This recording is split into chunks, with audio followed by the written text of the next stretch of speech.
want to welcome everybody to Hawaiian Ions, our speaker event co-hosted with SAI. And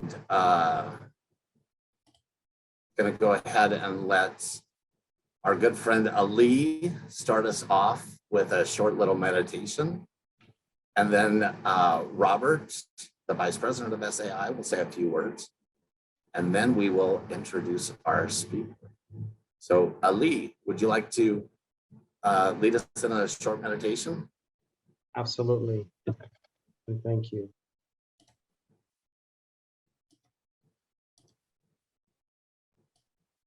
Let's just sit relaxed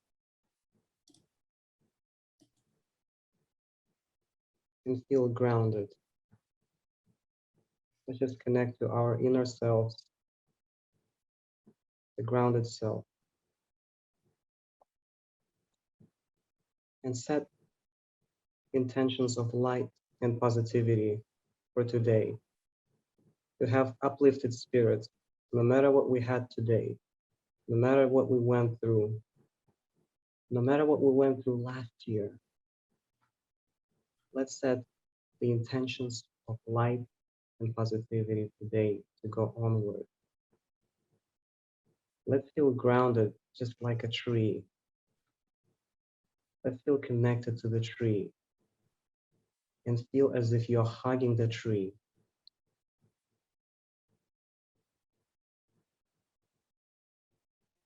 And feel the growth from within. Feel how everything that's been going on, a lot of it has to do with mind. Let's bring the energy away from mind into our hearts and feel how the light is going into the heart and outward. And then when this heart is emitting so much light, you feel how the energy of love just covers the whole space.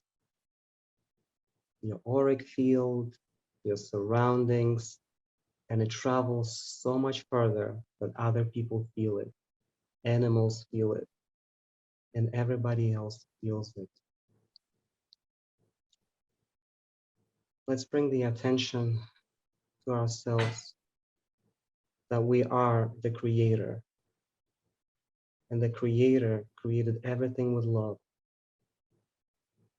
Let's find this love around us and connect to this love each and every moment. That when we step outside, when we're in this moment right now, tomorrow, any timeline, let's see through the prism of love. With the energy of love coming out of the heart, we can resolve everything. We can start trusting ourselves even more. We connect with our subconsciousness, and we can heal ourselves and others.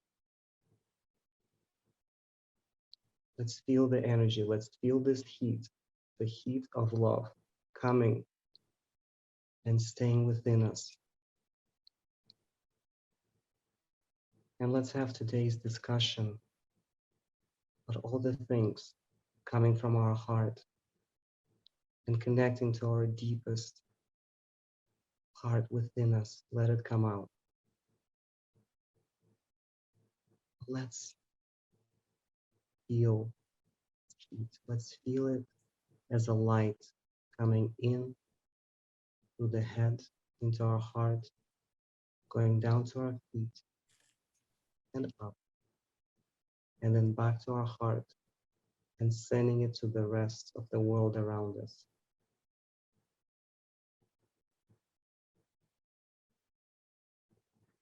Let's just give 3 breaths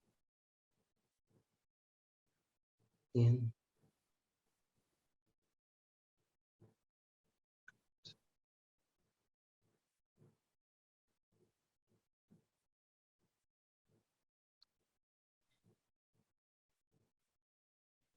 and out.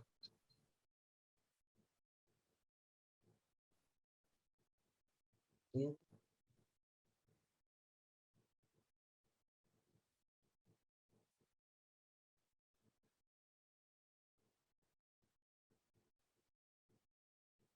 With this grounding energy now, we're becoming stand still, relaxed, and we don't rush. We never operate from rush because we are grounded and we operate from our heart. Yeah.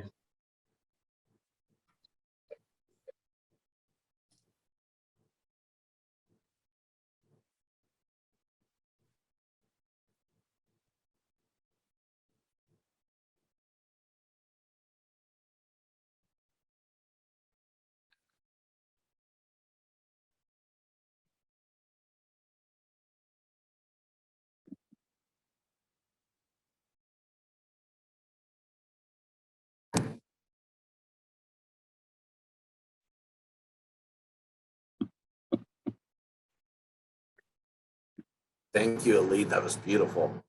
Really beautiful. Thank you. So many of you know that Hawaiian Islands has become affiliated with Spiritual Awakenings International. And it's so exciting to be a part of an organization that is led by experiencers for experiencers, which, as everybody knows, is what I'm all about. It's so important that we have these safe spaces as experiencers to gather together and help each other. I know me personally, as in these groups, it's how I heal. So I'm very honored to have Yvonne and Robert with us. So let's go ahead and let Robert, who is Vice President of SAI, share a few words. Thank you, Sean. Thank you so much. And on behalf of Spiritual Awakenings International, we're honored to co-host this event tonight and the presentation. And for those of you that don't know about Spiritual Awakenings International, we're relatively new. We've been in existence about 1.5 years, but we've already grown. And we're in 63 countries around the world. And we're growing at such a magnitude, it's like a bullet train. And we hope that you'll consider joining us, those of you that have not yet found out about us or joined yet. Spiritual Awakenings International, we are an organization, like Sean said, that we're experiencers. It's founded by experiencers, for experiencers. And we have a variety of free presentations that are held, and also sharing circles that are held on a monthly basis. Our sharing circles are always the first Saturday of every month. And coincidentally, next month will be the sharing circle for the Pacific Rim, which is your area. So I think you'll really enjoy that. And the time is set to accommodate those people in that area. We launched the Spanish Espanol language, a portion of our organization, and it's doing outstanding. For those of you that know people that speak Espanol, speak Spanish, please have them check our website. And we have a wonderful presentation this Saturday. Dr. Ingrid Honkala will be speaking, and she'll be doing it in Espanol. And we also have Espanol sharing circles every other month. So that's for those of you in the Spanish-speaking areas. Again, all of our events are free. We're donation-based. We do have a speaker this month. His name is Lewis Brown Griggs. He's from Berkeley. He will be speaking on the third Saturday of the month, which is when we have our presentations in English. So please check that out.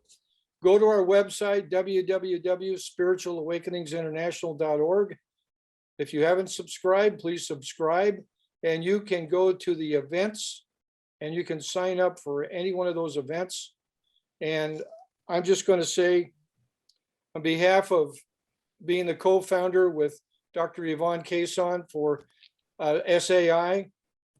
It's a real honor.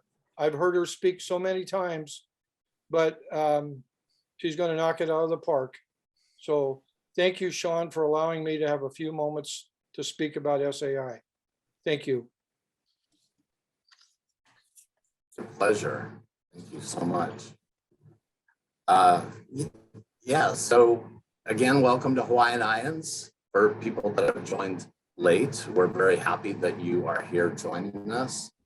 If you haven't signed up for the newsletter, Susan will put a link in to the chat. And also, as a reminder, this is all volunteer. As SAI, we don't charge for anything. We're a small show here. And any donations that anybody would like to give, time, talent, or treasure would be awesome. So thank you very much. With that, I'm very excited to introduce my friend. New friend, but I feel like I've known her forever, Dr. Yvonne Cason. And Dr. Yvonne Cason, MD, MED, CCFP, FCEP, all kinds of degrees. And what I love about her is because I'm very right and left brain, and she's a doctor and a researcher and so smart, but she's also an experiencer. So that is just really cool. So Yvonne is the co-founder and president, as you heard, of Spiritual Awakenings International. She's a multi-experiencer. She's had 5 NDEs, 2 in her childhood, 3 in her adult life, as well as multiple SDEs. She's the past president of IANDS in 2019, 2020. Dr. Cason is the first person who coined the phrase spiritually transformative experiences back in 1994. She's a retired family physician and transpersonal MD psychotherapist, previously on faculty at the University of Toronto, an internationally recognized expert on NDEs and other SDEs. She has 40 years of experience counseling SDE experiencers. She co-founded the Kundalini Research Network in 1990 and the Spirituality and Healthcare Network in 2000. Dr. Cason has 5 published books, her most recent, Touched by the Light, exploring spiritually transformative experiences in 2019. She's made hundreds of professional presentations, podcasts, meetings, interviews, and is a frequent keynote speaker. She was a recent guest on the Dr. Oz Show and on Coast to Coast AM. Dr. Cason lives in Toronto, Canada, and enjoys snowboarding and Encinitas, California. And I'm so grateful for you to be here and excited. Thank you, Sean. Thank you for that really wonderful introduction. I really appreciate it. It is absolutely my pleasure to be here speaking to Hawaiian IANDS. And I also wanted to say, I think Robert Bear expressed it, but I also wanted to say how absolutely delighted I am that Hawaiian IANDS is now a Spiritual Awakenings International affiliated group, and how delighted I am that Sean is now facilitating our SAI, that's what we call Spiritual Awakenings International for short, SAI, our SAI experience through sharing circles. And so it's wonderful. And Sean, I'm delighted. This is my first time speaking to Hawaiian IANDS, so I'm really, really happy that you invited me. So I'm going to be screen sharing for much of my presentation. So I'm just going to try and get my screen share up right now. Hopefully it'll work. If you want your best viewing experience, what you can do is you can hide the pictures of everybody else on your screen by just wanting to have 0 pictures, and then you'll be able to see all of my slides. For some reason, I'm not seeing myself. Hopefully you guys will be able to see me as well as the slides. So what I'm going to be talking about today is discovering spiritually transformative experiences, my inner and my outer journey. And As Sean mentioned, I do have a number of degrees, and I am president of Spiritual Awakenings International. And everything I'm going to be talking about today is in my book, Touched by the Light. This is the book that I released just over a year ago, Touched by the Light, Exploring Spiritually Transformative Experiences. So I'm going to start off by telling you what my conclusions are. And then I'll go through my journey, how I got to my conclusions, and tell you my conclusions again. So what have I learned in over 40 years of researching spiritually transformative experiences? Well, I've learned that we are not just these physical bodies, and hopefully all of you know that already, but we are immortal souls. We are souls living in these bodies, and that when we die, it's like shedding clothes. We step out of these bodies and our souls live on after death, and we reincarnate. Secondly, that STEs, or spiritually transformative experiences, are real. They are not hallucinations. They are not signs of mental illness. And the range of human consciousness is expanding. That what used to be considered paranormal, to be having, mystical experiences, clairvoyance, clairaudience, clairsentience, is expanding, seems to be happening to more and more people. And this may be part of an expansion of consciousness that is actually evolution for all of the human species. So how did I, as a medical doctor, get interested in spiritually transformative experiences? Because it is a very unusual thing for a medical doctor to be specialized in. Well, what happened was, it happened because of my own personal experiences. So back when I was in medical school, back in 1976, I had what I now know was a Kundalini awakening. But back then, I had no idea what this experience was. I was meditating. I had taken this meditation course, and I didn't take it because I wanted to have a transcendental experience. I took it because they advertised it would help you be calm for your exams, and you'd get better marks on your exams, etc. So, and we had a lot of exams in medical school. So I took this meditation course. I really loved meditating, so I started meditating regularly. And lo and behold, about 3 months after I started meditating, I had this experience, which I now know was a Kundalini awakening. And what happened was, I felt this really powerful energy in the middle of my meditation. I felt this really powerful energy start rising up through my body and spine. And I heard this loud inner roaring noise. It was sort of like the roar of a waterfalls. And then all of a sudden, as this energy rushed with this noise, it felt like it went up my spine and out through the top of my head, and I expanded. And it seemed like I left my body and I was above my body, and who I think of as me was no longer just the size of my physical body, but I'd expanded to fill the space of this auditorium I was in. And then the most beautiful part was what I was feeling. I started feeling this incredible love. And I remember thinking, wow, no wonder people love to meditate. I thought this is what all the experienced meditators were experiencing every time they meditated. But lo and behold, when my meditation ended, the experience stopped, and I was not able to reproduce this when I was meditating on other occasions. And I didn't know what this was, but so I just put it out on my consciousness. I had a lot of exams to do.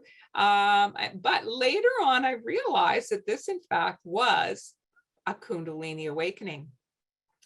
But later on, 3 years later, I had my next STE that I couldn't put out of my mind. It caught my attention very definitely. And I now know it was a near-death experience in 1979, March 27th, 1979. I was assigned in a medevac, a medical evacuation. I was a young doctor already at that time. I was doing my residency, and I was assigned to accompany a critically ill woman on a medevac in an airplane. And it was in a small twin propeller airplane called a Piper Aztec, and it was in winter in Northern Ontario. The plane flew into bad weather. I'm just telling you all the stories I'm telling you today. I'm just giving you the condensed version so that I'll have time to cover everything I want to talk about today. If you want more details, I talk about it in more detail in all of my books. But we flew into bad weather, a storm. They say that the not the ice filters, what are they called? The air filters from both of the propeller engines must have frozen over from the snow and the ice storm.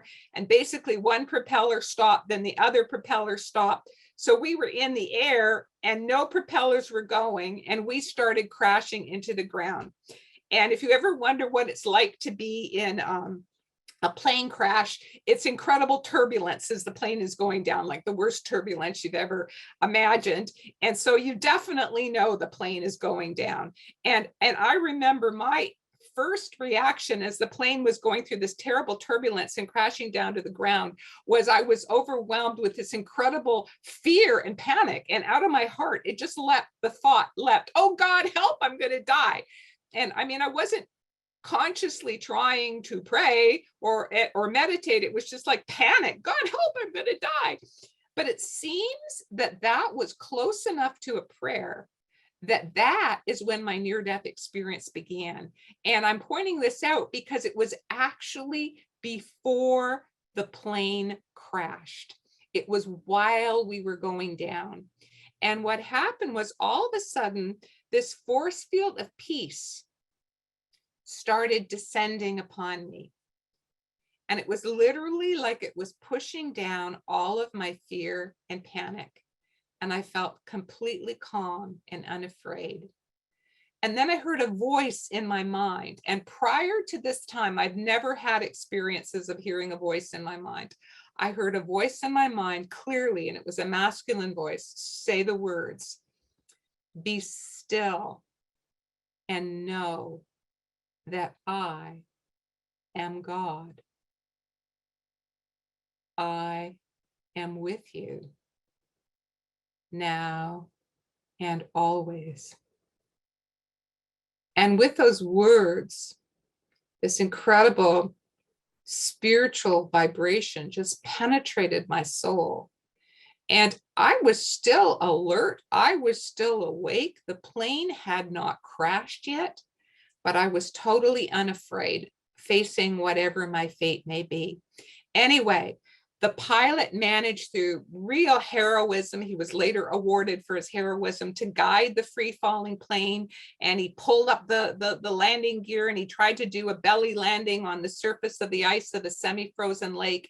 And we actually would have been okay, except when the plane came to a stop, when it skidded to a stop, the weight of the plane was more than the ice could bear. So the plane broke through the ice, nosedived very quickly, and then sunk into very deep water. So I had to very quickly get out of the plane while the plane was sinking. I managed to get out. I pulled the nurse out. I tried to pull the patient out, but was the two of us together, the nurse and I, could not get her out before the plane nosedived. She unfortunately went down with the plane. And the pilot managed to get out the other door. And there I found myself in this deep water, in the middle of winter, in the middle of a blizzard, and I had to swim a long distance through open, fast-moving water to the closest land. The place we had crashed was called Devil's Gap. And it's called Devil's Gap because it's a place in this Lake of the Woods near Kenora, where there's such a fast moving current that it's treacherous all year round. And in winter, the ice never freezes. So I had to swim the Devil's Gap to get to the closest land. Now I was still in this mystical state of peace. And the voice said in my head, swim to shore. But I remember thinking, I argued with this voice. I didn't know any better at that point. I'd not had these, higher guidance before. I remember thinking, no, I'm not going to swim to shore. That's too far. I took lifeguarding. They tell you don't swim to shore. You'll drown swimming to shore. The voice repeated, swim to shore. And, I was still arguing with it. But the third time the voice said, swim to shore, I sort of surrendered to it and I started swimming the long, treacherous swim to shore. Fortunately, I was a very strong swimmer at that time. Anyway, what happened was I went under several times as I was swimming to shore because it was really a very long and difficult swim.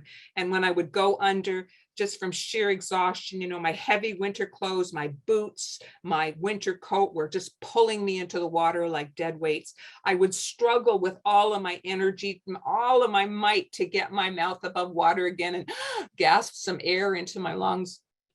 Partway swimming to shore is when my near-death experience deepened. That's the terminology they use in NDE research. And all of a sudden, I heard this loud roaring noise again, roar, like the roar of a waterfalls. And I found my consciousness pop out of my body. And suddenly I was like 20 or 30 feet above my body. But it was not that straightforward because it was as if like a split screen TV like we're watching right now, that there's the big image and then there's a tiny image in the corner. That the big image or most of my consciousness had gone out of my body and was now 20 or 30 feet above my body. But there was still a tiny bit of my consciousness, like the tiny image in the corner, that was still in my body, that was still alive and was still struggling to shore. So it literally was like my consciousness was at two places at the same time. Anyway, then I rose higher. The bulk of my consciousness rose even higher. And I rose into a realm filled with love and white light. And a lot of people talk about the light. And yes, there was light in this realm. It was like being at the top of the clouds as a plane is ascending and it's about to break into the sky, sunlit sky above the clouds. And it's all bright and glistening and soft and white. That's what it was like for me in the white light realm. But the most powerful thing was not the visual of the light. I did see a face in the light briefly, and then it faded into sort of the cloud-like periphery. But it was the love that I was feeling. I was feeling such incredible, powerful, unconditional love. It just felt like I was home. And somehow I knew things while I was in the light, not because I heard a voice or that someone explained it to me, like just somehow I knew things in my soul. I absolutely knew somehow that that love that I was feeling, this incredible unconditional love, was the love of our higher power, or what I had been taught to call God. And what I was experiencing God to be was not anything like what I had been taught God to be. It was not an old man with a long white beard sitting on a throne judging us. Have you been good? Have you been bad? No. What I was actually experiencing was that God, or the higher power, whatever word you want to use for it, was like an infinite force that is interpenetrating all of creation, all of past, present, and future, that was infinitely intelligent and infinitely loving, that loved each of us unconditionally. And I also knew somehow, don't know how, I just knew. I knew that what I think of as me would live on, whether my body below that was still struggling to swim to shore lived or died. I knew that me would live on. And so I watched from above, and I watched the very heroic rescuers. Some helicopter pilots found us and they managed to bring us by helicopter to the closest hospital. This was very heroic too. They were both rewarded with medals, etc., for their heroism. And I was taken to the closest hospital, and they landed the helicopter on the driveway of the hospital, and the staff came out and they had like gurneys from the emergency department, those little stretchers, and they wheeled us in, and then they revived me because I was a near drowning victim and hypothermic, so almost frozen to death when they brought me into the hospital. And they resuscitated me by rewarming my body. They put my unconscious, near frozen body into the hot whirlpool baths in the physiotherapy department. And in that hot water is where I finally felt my consciousness re-enter my body. And what that felt like was, whoosh, it's like how they depict a genie being sucked into a bottle, that I had been in this big, expansive place above my body, and whoosh, I was suddenly sucked down by some powerful force through the top of my head into the relatively smaller confines of my body. And then I knew I was back. Then I knew I was going to live. Now, this experience had tremendous after effects on me. I didn't know it was a near-death experience. I didn't know what it was. I didn't have a name to call this experience for years, but it had changed me in an incredibly powerful way. My spiritual focus had dramatically increased, and I had really a changed spiritual perspective. I just came out of this experience with the knowing in my heart, in my soul, that all the spiritual paths on earth, all the spiritual traditions were striving to understand the same one truth underlying the universe. But it was like coming up different paths, up different sides of the mountain, that just different faith traditions were coming up different angles, so they had different perspectives. But once they got to the top, once they got to experience the divine, it's the same one divine source that everybody was trying to understand from their own perspectives.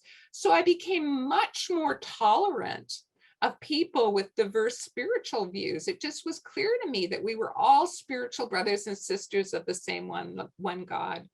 I also felt incredibly filled with love. It was like, for the first, I would say, 3 or 4 weeks, I'm really glad that they gave me a month off work, because I was recovering from my frostbite and from the water in my lungs from the near drowning, etc.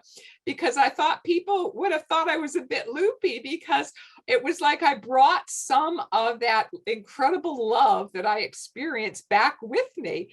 And I was just drunk with love. I was just filled with love. I was oozing love when I first came back. I remember I was sitting in my living room. I'd look out the window and I'd see squirrels playing on my lawn, and I would just have waves of love for these squirrels coming out of my heart. Or I would see children riding down the street on their bicycles, and I'd have waves of love for these children coming out of my heart. Or I'd listen to music, and I'd have tears of joy and waves of love, because everything was so inspiring for me.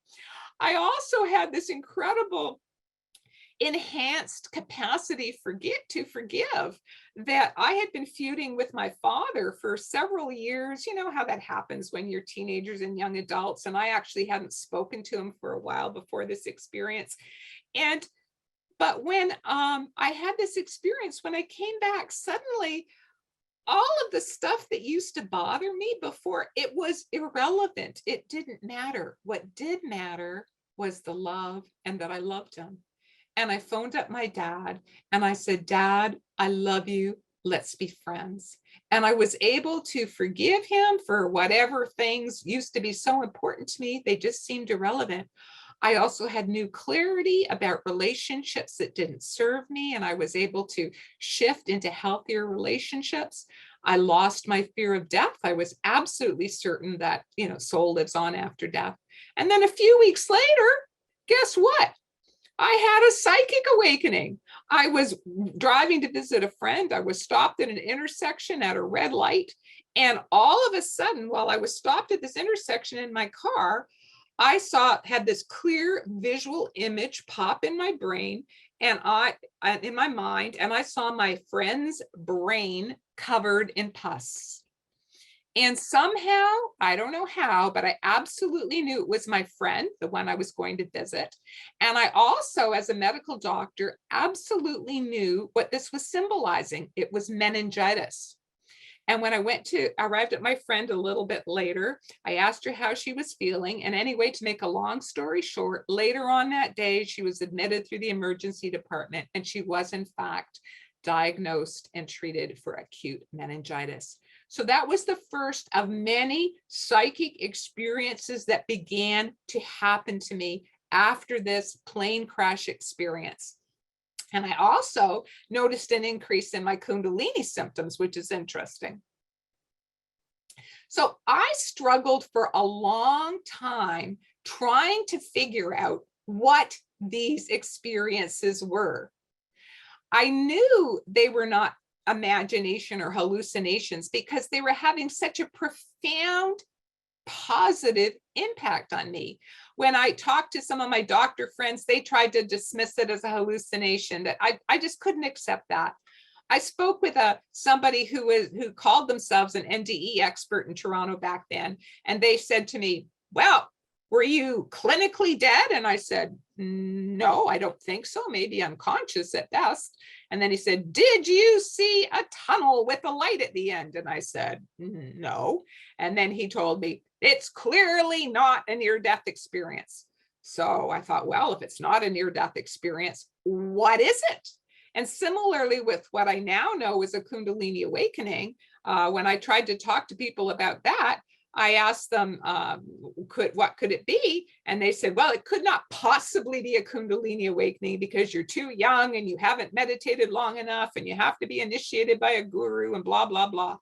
So I thought, okay, if it's not a near-death experience and it's not a Kundalini awakening, what are these things that are happening to me? So I began to live a double life. On the outside, I was, a Western medical doctor doing medical practice, got a teaching position at the University of Toronto Faculty of Medicine. But my in the closet private life, I was a closet mystic and spiritual seeker. And I was meditating, praying regularly. I was researching in various spiritual traditions about spiritual experiences of all types, mystical experiences, psychic phenomena, Kundalini awakenings, near-death experiences, as well as in psychological literature, parapsychology, etc. And over the years, more and more patients started coming, seeing me in my practice. They heard through the grapevine that there was this medical doctor in Toronto that you could go and see. And if you've had some sort of spiritual or paranormal experience, and that I wouldn't automatically think you were crazy. And I was absolutely horrified at the stories I was hearing from people of being mislabeled as being told they were crazy, being sometimes put in hospital, put on given electroshock treatment, medications, told they're hallucinating, or by their churches being told it was work of the devil. So I learned as I was searching to find an understanding for my own experiences. I think there were two people that had the greatest influence on me. And one was Gopi Krishna. I traveled to India in 1977, and that is where I first met Gopi Krishna. And then he became a mentor to me, and I read all of his books about Kundalini and the yogic model of consciousness. And it was here for the first time that I was able to find a model that encompassed all types of spiritually transformative experiences. The second major influence in my life was the writings and teachings of Paramahansa Yogananda. And I read his classic book, The Autobiography of a Yogi, for the first time in 1988. I've subsequently read, 17 of his books. And his in-depth explanation of the yogic model of consciousness and of spiritually transformative experiences were the best, with Gopi Krishna, were the best explanations I could find for what I was actually experiencing. So in 1990, I finally came out of the closet. I had a very strong experience with, just because of time, I won't be able to share it with you today, but it's what I call my calling mystical experience, where my consciousness became just this beacon of light. And I knew in my soul that I was being called to come out of the closet and to advocate for experiencers and to share publicly now that I too have had a near-death experience, and to those that have the ears to hear that I'd also had a Kundalini awakening and psychic experiences, but I started with the NDE. So in 1990, I came out of the closet after that powerful calling experience. I became the first Canadian medical doctor to specialize my practice in the counseling and research of patients who'd had various types of spiritually transformative experiences. I co-founded the Kundalini Research Network with Dr. Bonnie Greenwell and others. I became the Canadian coordinator for the Spiritual Emergence Network. And I also started writing books about spiritually transformative experiences. So this is my first one, A Farther Shore, which came out in 1994. Then I wrote Farther Shores in 2000. And most recently, you know that I did Touched by the Light. I also was very active in research. This is a copy of the article that was just published in 2020 in Explore magazine. I was the chair of the Kundalini Research Questionnaire Project from 1990 to 1998, all through the 90s. And the results have been published in my books and also in this Explore article. But, you know, life continued on. I had another near-death experience in 1995, which I'm not going to share because of time, but I am going to share with you what happened to me in 2003, which was my 5th near-death experience. So I had 2 as a child, I now realize, one at the age of 5, one at the age of 11. Those were both out-of-body types of near-death experiences when I was close to dead or unconscious. And my adult NDEs, so the one in 79 in the plane crash, the one in 95, and now this one in 2003, they were all mystical types of near-death experiences that had the mystical experience as well as the out-of-body. And what happened in November the 8th, 2003, was I had a slip and fall accident on black ice in Niagara Falls, Canada. I fell back and I hit my head on rock. Nothing broke my fall. I had a serious traumatic brain injury and brain hemorrhage, and I instantly died. And I found my spirit whisked out of my body by a force greater than myself. I was rushed up rapidly through a dark expanse of space. Some people might have called it a tunnel.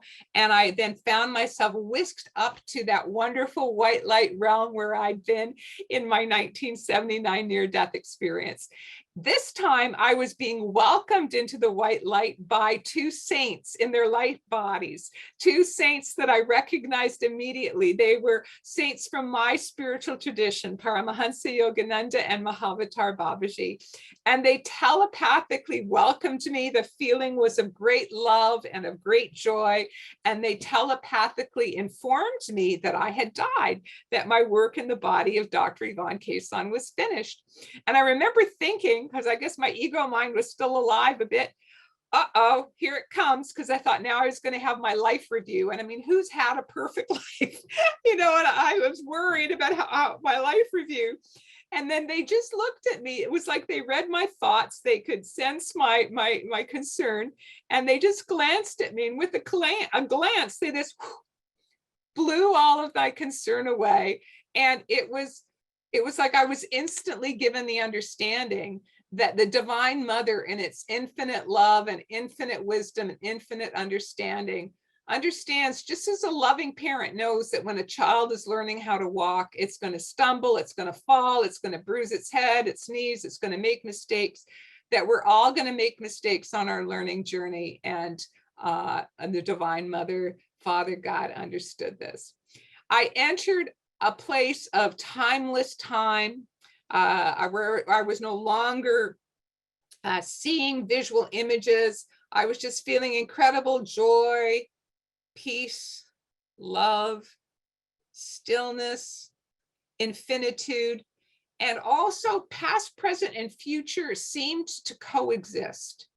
And I suddenly remembered all of my past lives. You know, it was as if some veil in my consciousness had been removed that was blocking my remembrance of all my past lives, and that veil had been removed. And when I remembered all my past lives, it was like an aha experience, because suddenly my rather unusual incarnation as Dr. Yvonne Kason, having every STE in the book, made sense. Because guess what? This was not my first incarnation being this way. I'd been a mystic in many incarnations, and I'd had near-death experiences in previous incarnations. So my soul was just really carrying on from my journey in other incarnations. And then after a period of timeless time, I was given a choice. The two beings of light, the two saints reappeared, and they telepathically communicated with me that I may now choose whether to incarnate in the body of a baby to further serve the divine, and or to go back to the injured, maimed form. And in that state, in that ecstasy, in that bliss, in that state of communion, it was not my ego mind that responded. It literally felt like it was my heart that responded. My heart was wide open. My ego mind must have been taking a siesta somewhere. And my heart, in this complete sense of trust, complete trust and complete surrender, responded, "Oh, masters, please guide me. What is the higher choice? I want to do God's will."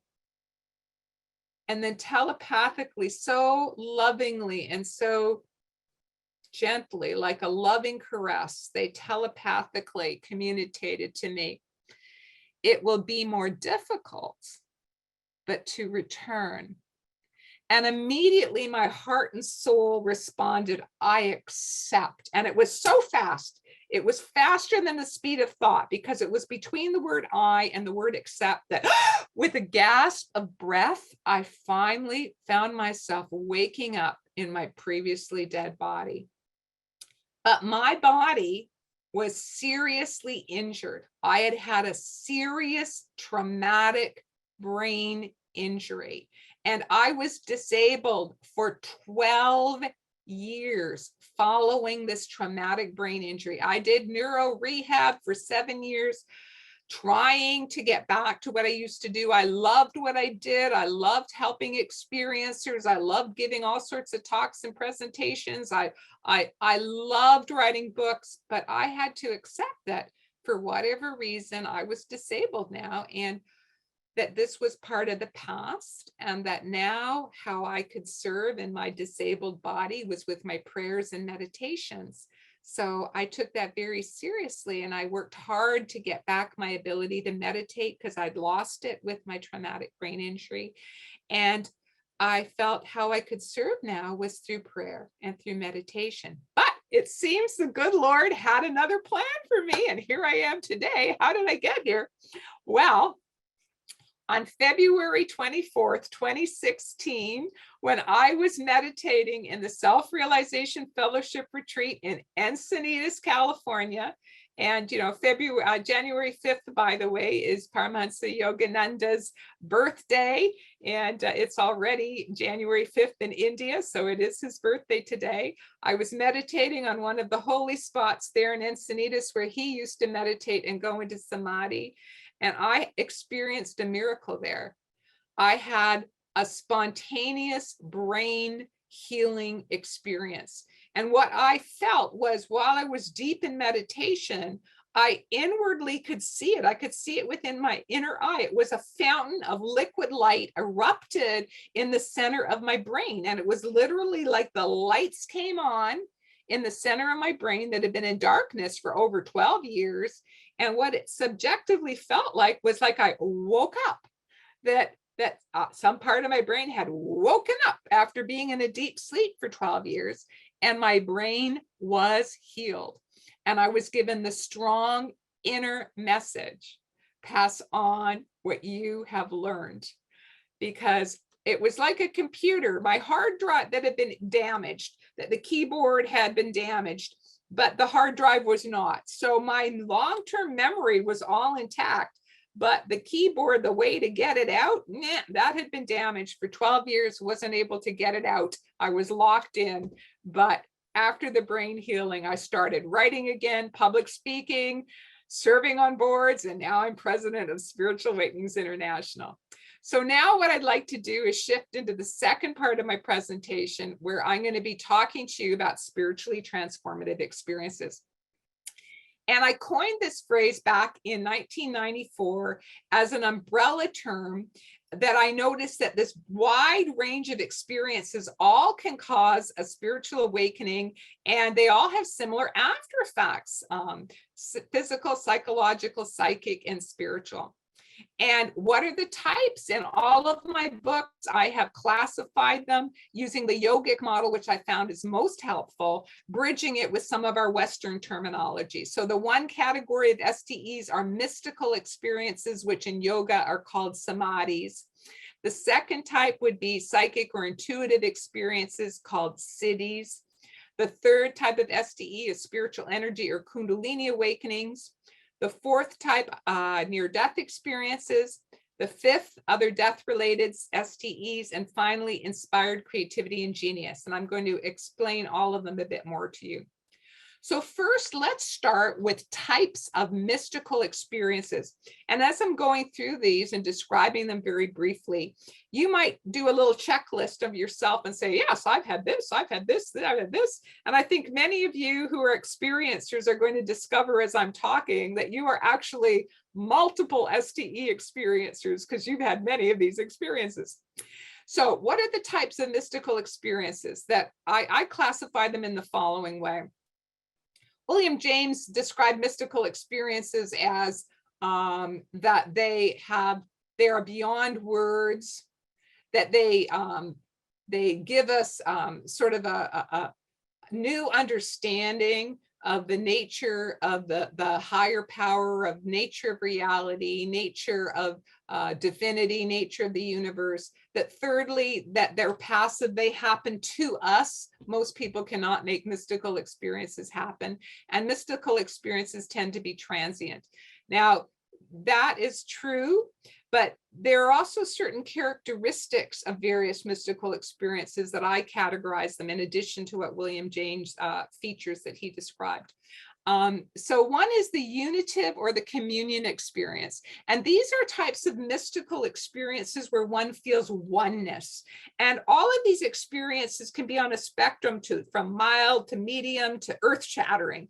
So experiences of communion or oneness. So a smaller one might be a feeling of oneness with your lover, or oneness with the scene in nature, or oneness with the tree. And more expansive ones might be feelings of oneness with the entire planet, or oneness with the entire cosmos, or oneness with the power behind the universe. So these are unitive or communion experiences.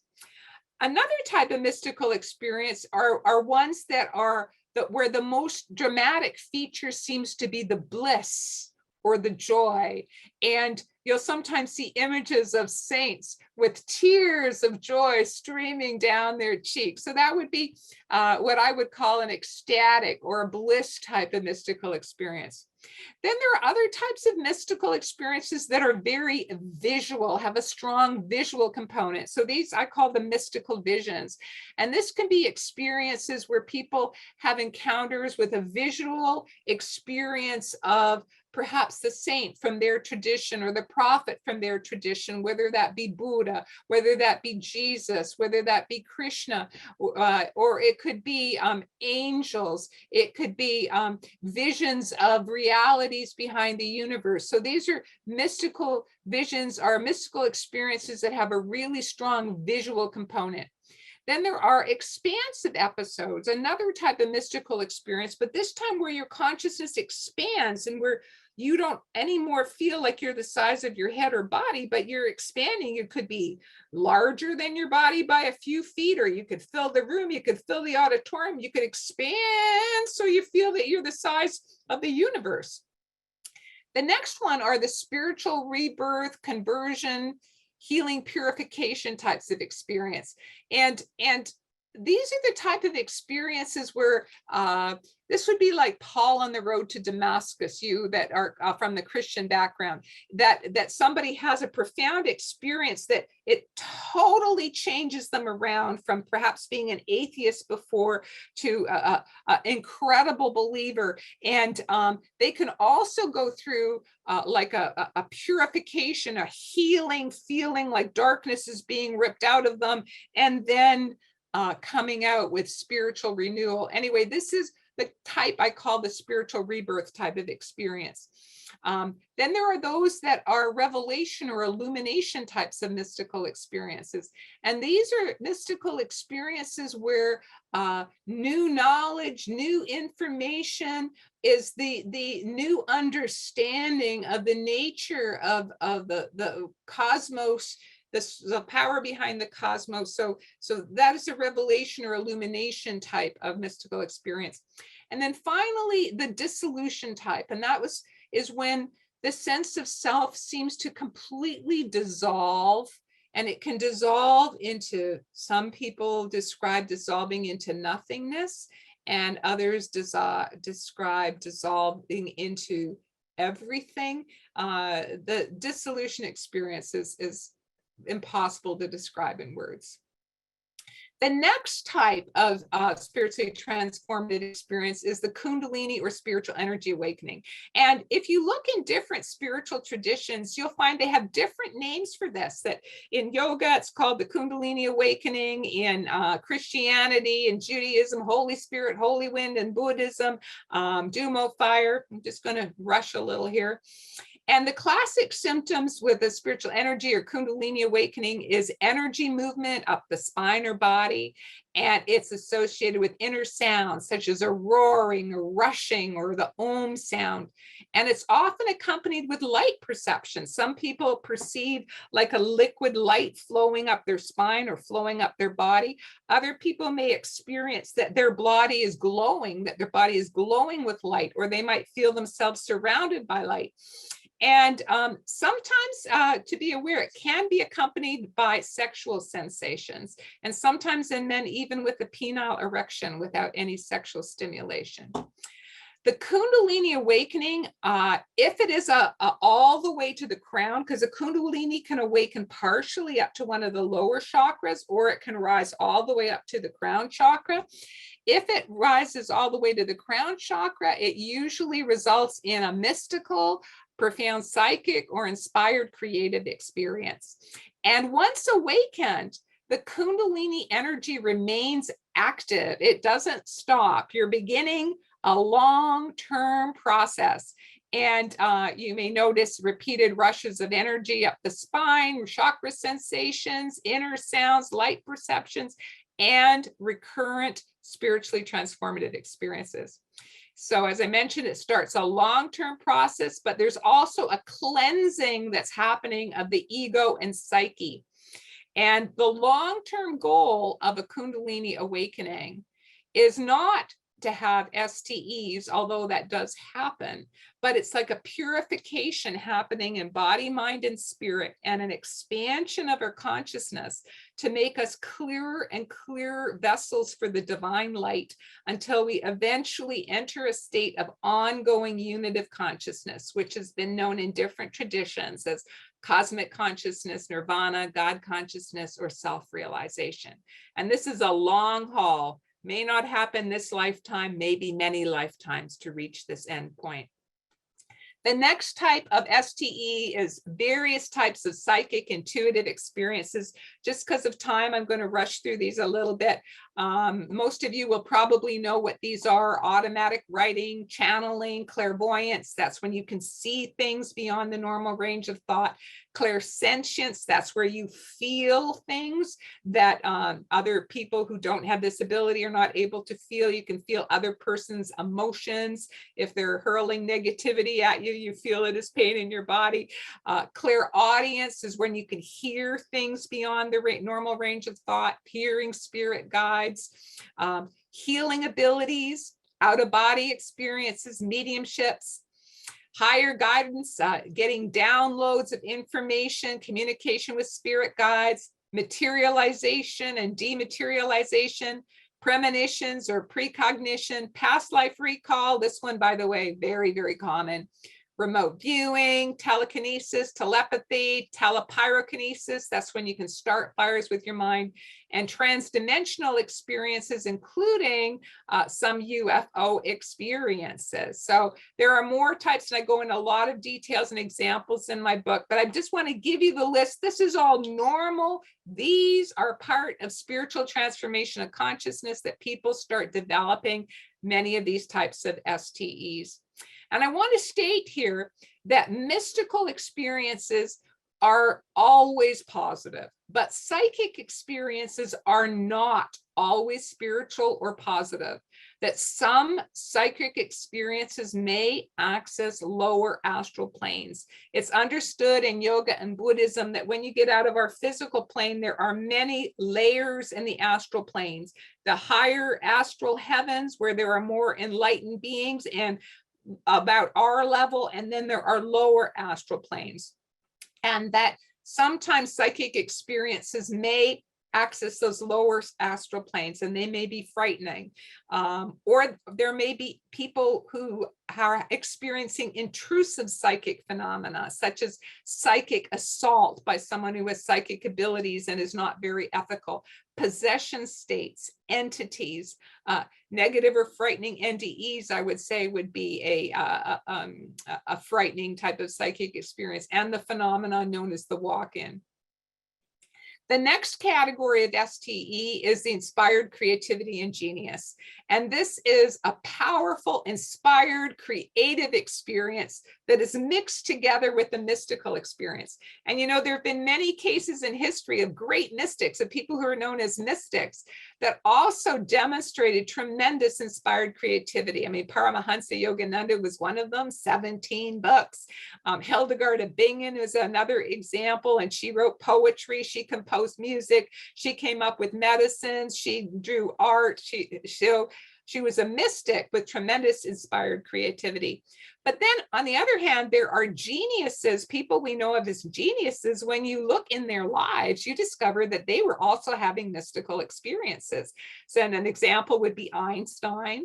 Another example would be Brahms. So there's a real connection somehow between inspired creativity and genius. And some people, as multiple STEers who are getting these downloads, that sometimes the download can also become like a mystical experience. And then it shifts into what I would call inspired creativity. And when I wrote my last 2 books, I wrote in an inspired creative state. It was like I was in a mystical experience most of the time when I was writing, and phenomenal inspired creativity. Near-death experiences is the next category. Because you're very familiar with this, I'm going to go over this very briefly, very quickly, so that we'll have time for questions. So a near-death experience is an out-of-body and or white light mystical experience. And it happens when a person is close to death, clinically dead, or facing imminent death or severe trauma. That is the current definition.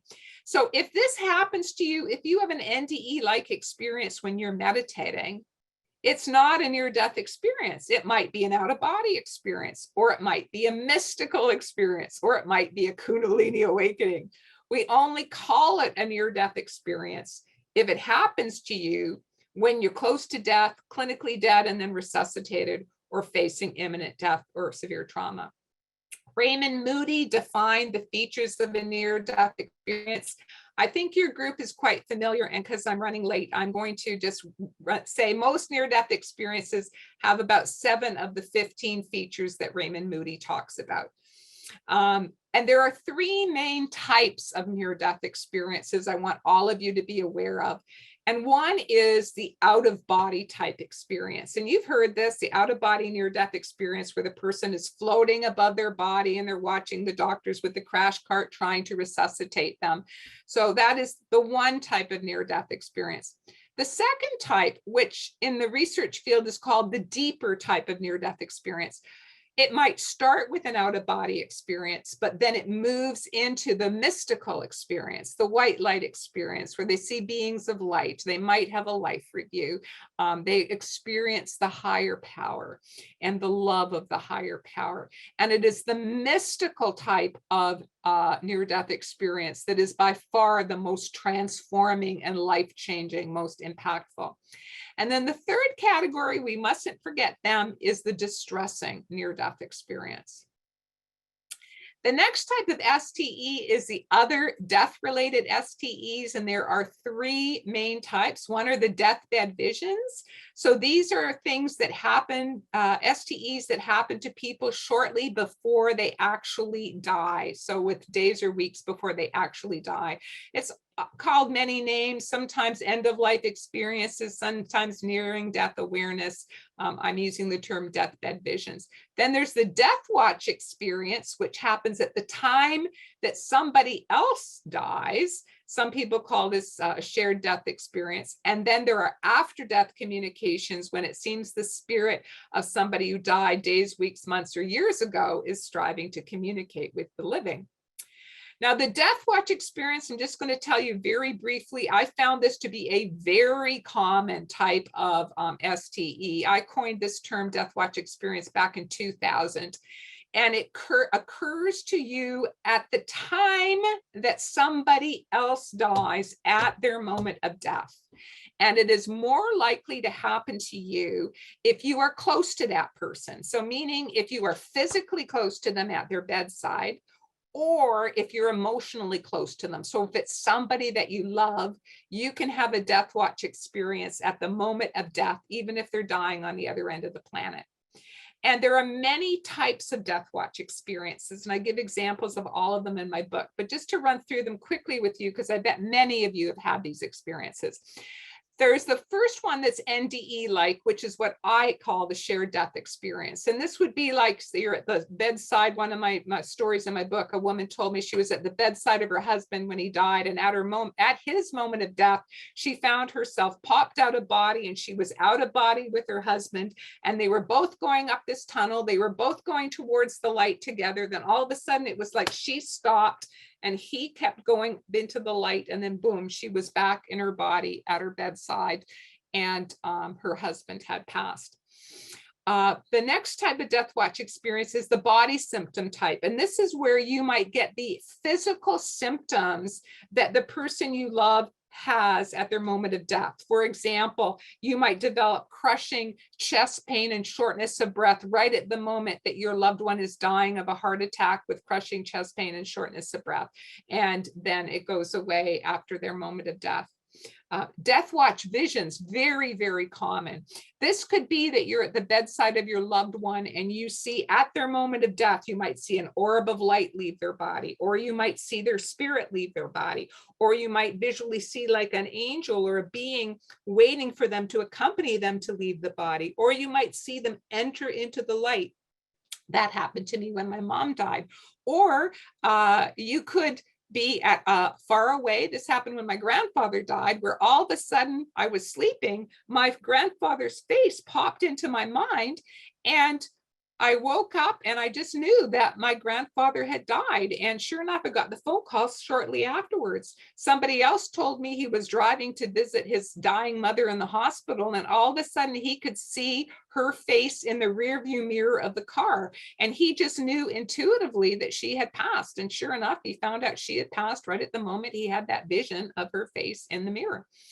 Auditory death watch experiences is when you hear in your mind the voice of the dying loved one giving you a message. The next type, I call it the brushed by an angel type of death watch experience. And that is at the moment of death where you get catapulted into a mystical experience, as if an angel that was at your loved one's bedside brushed you when they carried your loved one's spirit over. And this can also happen when you're if you have the great pleasure at being at the bedside of an advanced saint at their moment of death, that people have described to me that there was like a spiritual force field and everyone in the room was catapulted into a mystical experience at the moment of the saint's death. And then the last one, which is much more common than you would imagine, I call it the ushering death watch experience. And this is when people all of a sudden find themselves popped out of body and they're with a spirit that has just passed, and they intuitively know that they're being called by spirit to help usher that soul into the light. So I'm now going to start wrapping up. after your first awakening spiritually transformative experiences, many people become multiple STE experiencers. They might have repeated STs of the same type that their first one was, but many start having different types of STEs as well, and repeated and ongoing STEs, so that this just becomes a part of your life, that you're having repeated different types of STEs. There are many physical after effects that one have with spiritually transformative experiences. I'm just aware that I'm running over time, so I'm going to skip over this, but I'm just going to mention one thing here is the new sensitivities that people tend to develop after all types of STEs, which would be food sensitivities, sound sensitivities, electromagnetic field sensitivities. And this is a two-way thing, that you might be sensitive to the electromagnetic fields around you. Other people are not aware of it, but you actually feel physical discomfort from like lasers and electromagnetic fields. Another is that your aura seems to disrupt electromagnetic fields around you, that you might find that your energy makes the microwave go off, it makes wristwatches stop working, coins in your pocket don't work in payphones, back when we had K phones. You might make the computer fritz out, you might make light bulbs pop, you might make microphones stop working. I went through a real phase of making light bulbs pop all the time. Other people, they walk down the street and the light bulbs start flickering in the street lamps. The psychological after effects of STEs, it's like an inner light is now shining in your psychological house, and it's revealing the inner cobwebs. And people who've had their awakening STE, they embrace their emotional recovery and healing work. They realize, I've got to start doing my inner work, purifying my inner house. But a second thing starts happening after your spiritual awakening is what in the mystical literature is called purgation, which means that spirit makes stuff surface to your consciousness, whether you like it or not. Repressed memories, repressed wounds will spontaneously surface. And it's like spirit is saying to you, it's time to heal this. It's time to deal with this. And also past life memories may surface because it's time to heal the wounds we're still carrying from past life memories. People will often, after their awakening, finally embrace abandoning self-destructive habits, whether it be smoking or drugs or alcohol. They may reevaluate jobs and relationships, and they also often have a stronger sense of life purpose. And of course, the spiritual after effects may be obvious: increased spiritual focus, more spiritual searching. Many go on a spiritual quest and start trying out all sorts of spiritual paths and spiritual teachings and study with different teachers. They find they need more time for prayer, more time for meditation, more time for spiritual study, that they have a desire or a necessity to live a moral life. They might find that their whole nervous system cannot tolerate it if they try to, for example, do something unethical. That their heart is opening, they become more loving, they become more forgiving, but they also tend to become more loving to themselves and set healthier boundaries and realize that being a doormat is not what being spiritual is. We must love ourselves, expect ourselves to be treated with respect, just as we are loving others and are striving to treat others with respect. People become more humble, less selfish, less materialistic, and become much more spiritual and often less religious, less dogmatic views. But there can be challenging facts too. And I want to mention this before we close, that many people after their spiritual awakening, whatever type of STE they had first, they may have difficulties with relationships because they're changing. Their perspectives are changing. They're not the same person they were before. They themselves may experience confusion or anxiety, particularly if they don't have names for the experience. They don't know what's happening to them. They might be afraid of being labeled crazy. They might actually be afraid that they are crazy. And they might also have to deal with the fact that people are labeling them as crazy. If they don't understand the physical side, after effects, they may wonder about that.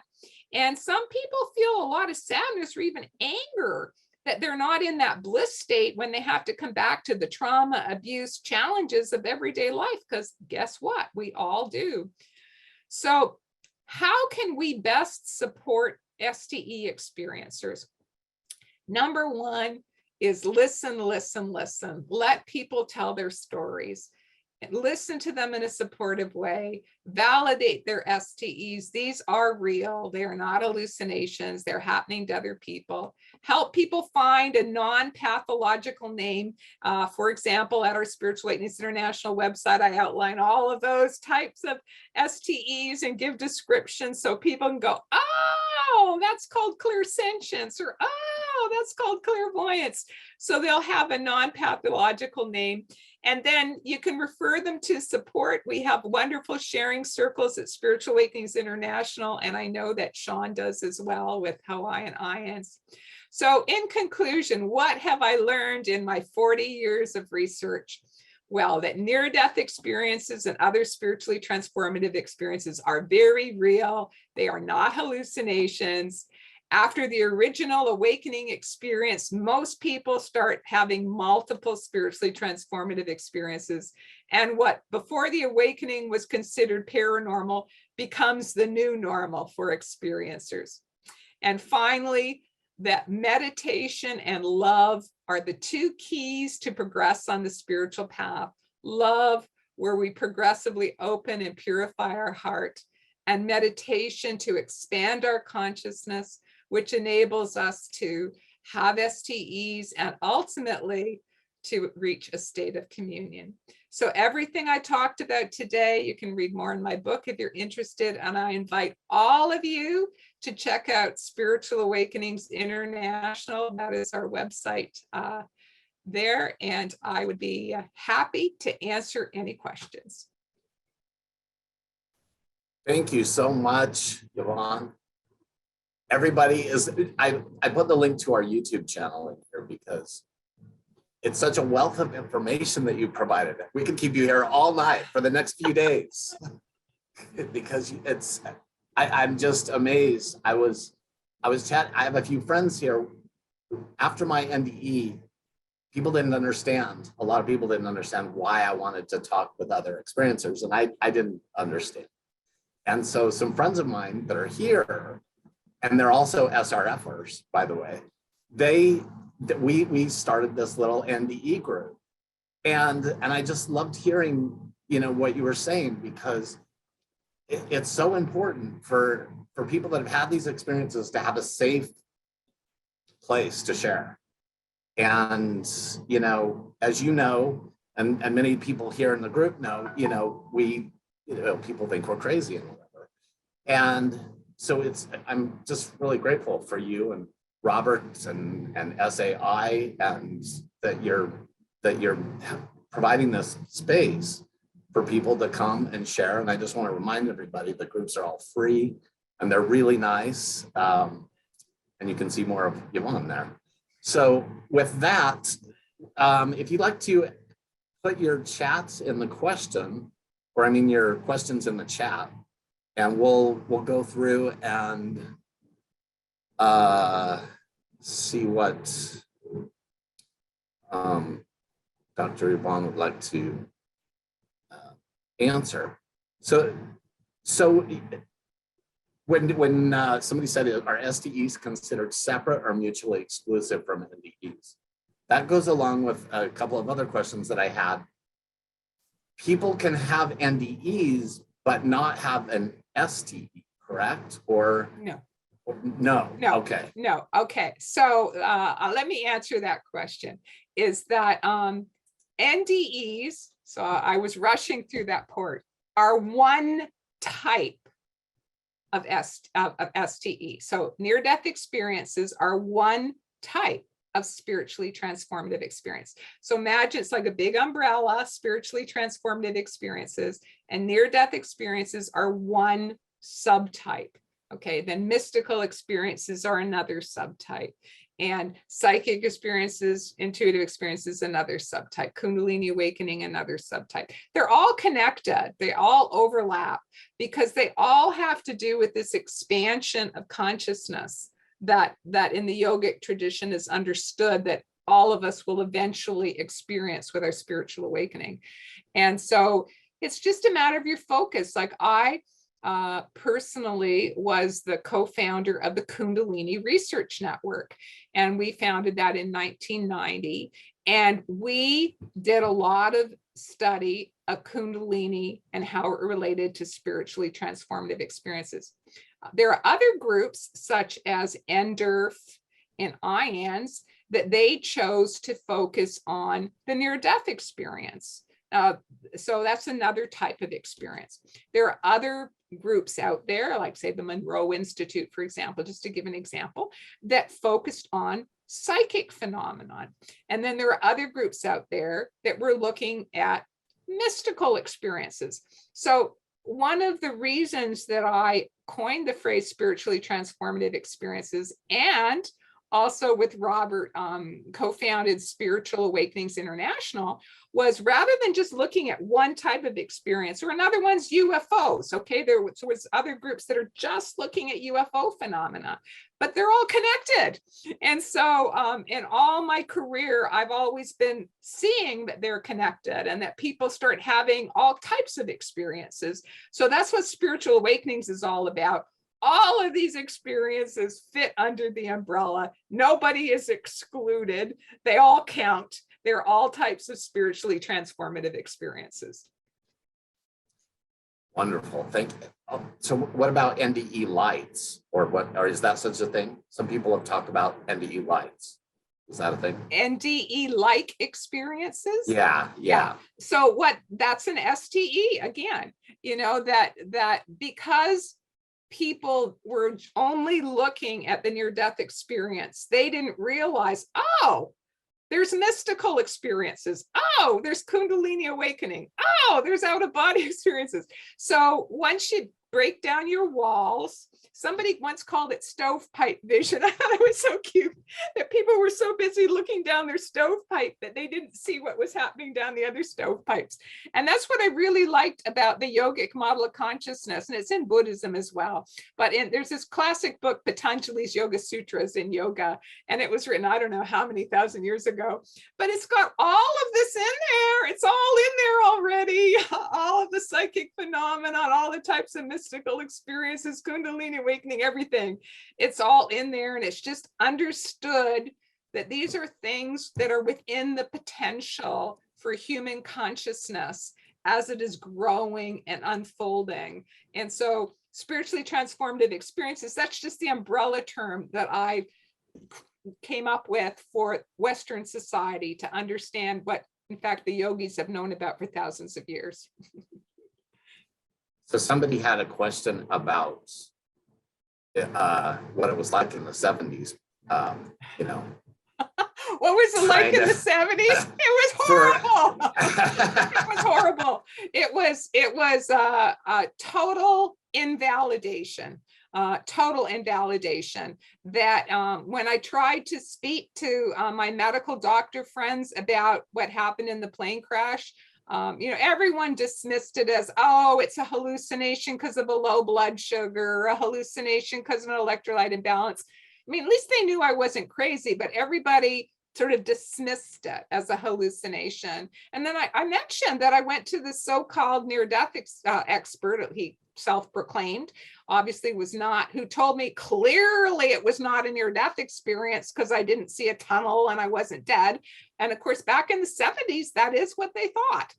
Things have changed over the years. And similarly, the Kundalini so-called experts I spoke to said couldn't possibly be a Kundalini awakening. That only happens if you're initiated with a guru. But I can now say, 40 years later, yeah, maybe that's true, but who's to say I wasn't initiated by a guru maybe 10 lifetimes ago, or last lifetime?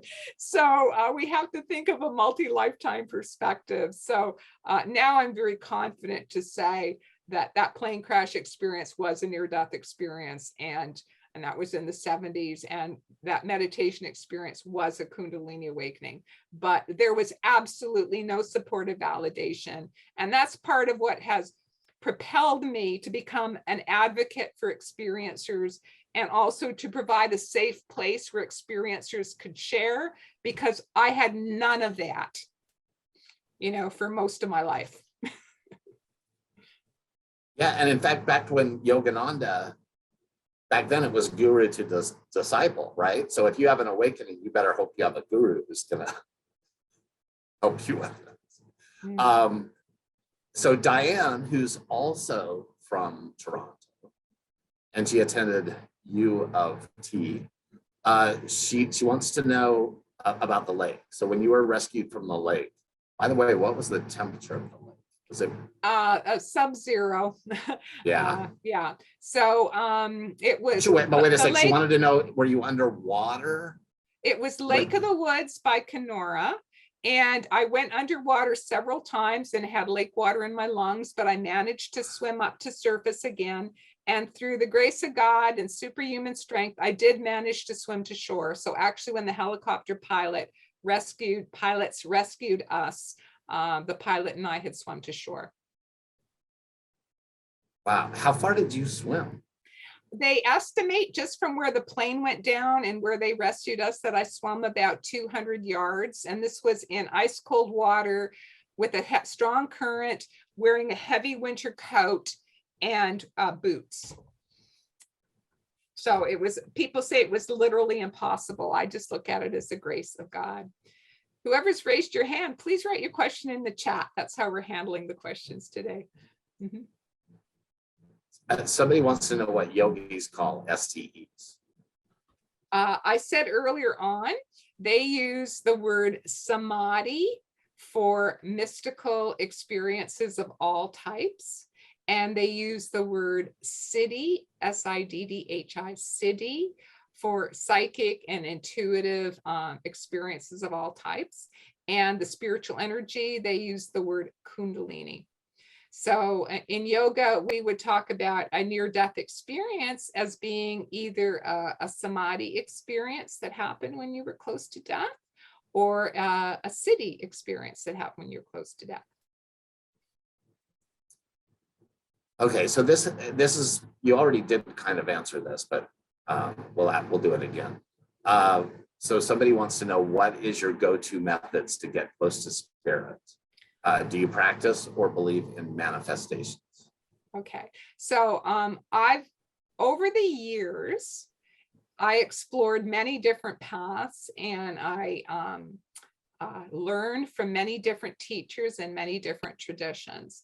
But I finally found the shoe that fit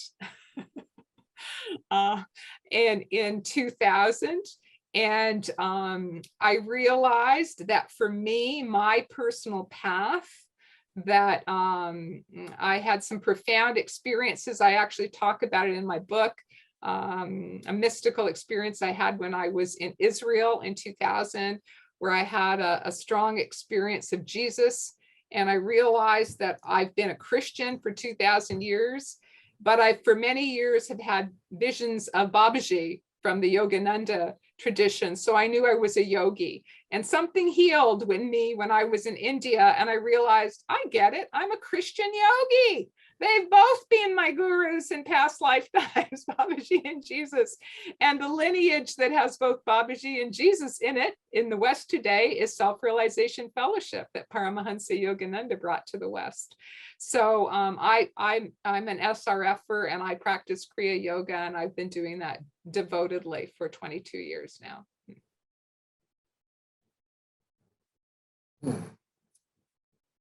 Okay, so somebody would like to know, did you have trauma and PTSD? That's kind of self-evident, but they wanted to know. No, it's not self-evident, and I will answer it. Okay, so. Well, no, the question was, did you have trauma, but then how did you deal with it? Okay, so I will say that relating to my 2003 death type near-death experience, that I told you I died and I sustained a very serious traumatic brain injury.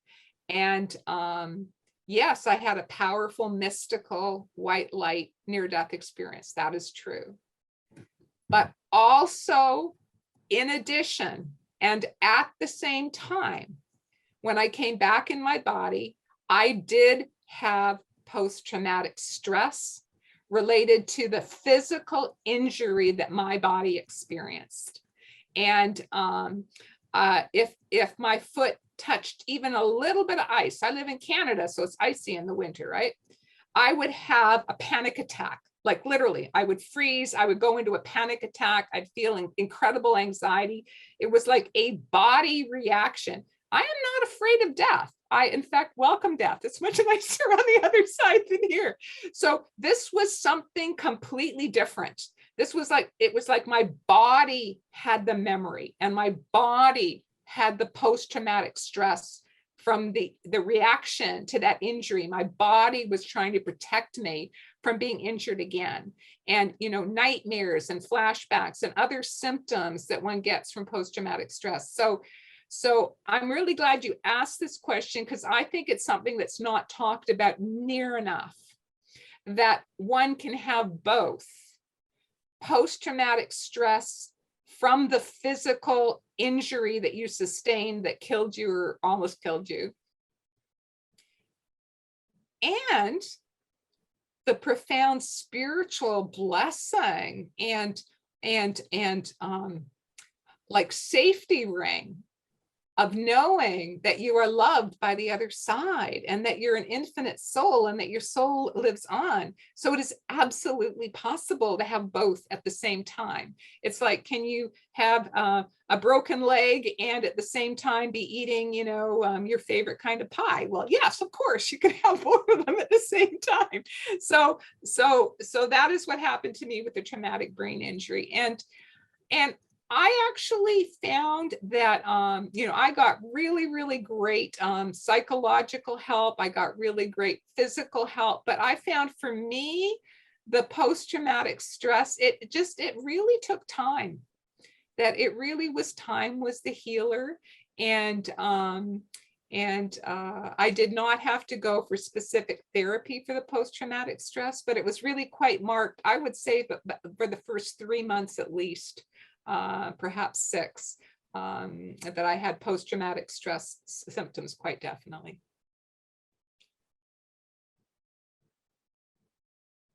Okay, so I think you mentioned this, but we'll do it. Do you have any ideas or techniques to help open the third eye more fully and expansively? Well, we have to open up every part of our system. And what I would recommend is that you find a spiritual path that resonates with your soul. And everybody's different. Just, you know, I explored many different paths until I found the path that fit for me. And what I recommend is, rather than me telling you, you know, what techniques I use that work for me, is for me to suggest to you that you seek out those spiritual paths, a spiritual path that resonates with your soul. And when you find the path that resonates with your soul, is then to follow that tradition deeply. You know, rather than sampling. Once you find the one that fits, once you find the path that fits, that follow that deeply. But the bottom line is prayer, meditation, doing your inner work, striving to live according to the universal spiritual principles, that all of that will help you to speed your spiritual transformation process. And as part of that process, the third eye begins to open.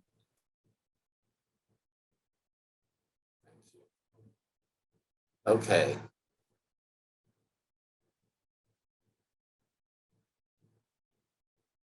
So I think to recap, because I'm getting some of the same questions over again.